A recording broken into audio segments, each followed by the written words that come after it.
ಹುಕ್ಕೇರಿ ಪಟ್ಟಣದ ಶ್ರೀ ಅಡವಿ ಸಿದ್ದೇಶ್ವರ ಮಠದಲ್ಲಿ ಪ್ರತಿ ವರ್ಷದಂತೆ ಈ ವರ್ಷವೂ ಸಹ ಗುರುಪೂರ್ಣಿಮೆ ಆಚರಣೆಯ ಪ್ರಯುಕ್ತ ಮಳೆಗಾಗಿ ಪ್ರಾರ್ಥಿಸಿ ನಿರಂತರ 24 ಗಂಟೆಗಳ ಕಾಲ ಭಜನಾ ಕಾರ್ಯಕ್ರಮ ನಡೆಯಿತು.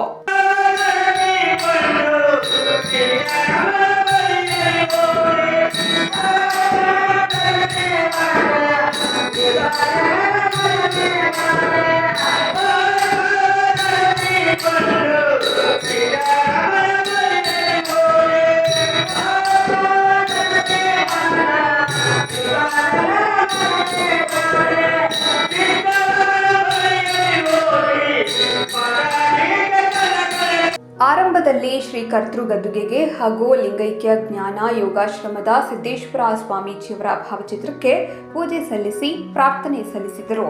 ನಂತರ ಭಜನಾ ಕಾರ್ಯಕ್ರಮ ಪ್ರಾರಂಭವಾಯಿತು. ಈ ಸಂದರ್ಭದಲ್ಲಿ ಶರಣ ಮುಖಂಡರಾದ ಭೀಮಾನಂದ ಮುದಕಣ್ಣವರ, ಡಿಎಸ್ ನಾಯ್ಕ, ಚಂದ್ರಶೇಖರ ಗಂಗಣ್ಣವರ, ಸುಭಾಷ ನಾಯ್ಕ, ಬಾಬಾಗೌಡ ಪಾಟೀಲ, ಉಮೇಶ ಪಾಟೀಲ, ಭಜನಾ ಕಲಾಮಂಡಳಿ ಬಾಬಾಗೌಡ ಪಾಟೀಲ, ಕಾಡಪ್ಪ ಪಾಟೀಲ, ಶಿವಾಜಿ ಭಂಡಾರಿ, ಲಲಿತಾ ಮಾಯಣ್ಣವರ, ಪಾರ್ವತಿ ಸಾವಳಗಿ ಮುಂತಾದವರು ಉಪಸ್ಥಿತರಿದ್ದರು. Dundayya Mathapati, team 20 Kannada news, Hukkeri.